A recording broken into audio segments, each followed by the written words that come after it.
A magnitude 4.7 earthquake occurred off east coast of Kamchatka, 141 kilometers SSE of Petropavlovsk-Kamchatsky, Russia, or 1,549 kilometers NE of Asahikawa, Japan. On Sunday, the 3rd of August 2025, at 5 hours 10 minutes and 27 seconds local time, the quake had a depth of 10 kilometers and was not felt, or at least not reported so.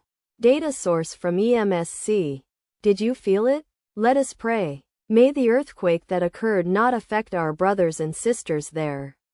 May the earthquake not happen again. And may God protect everyone. Amen.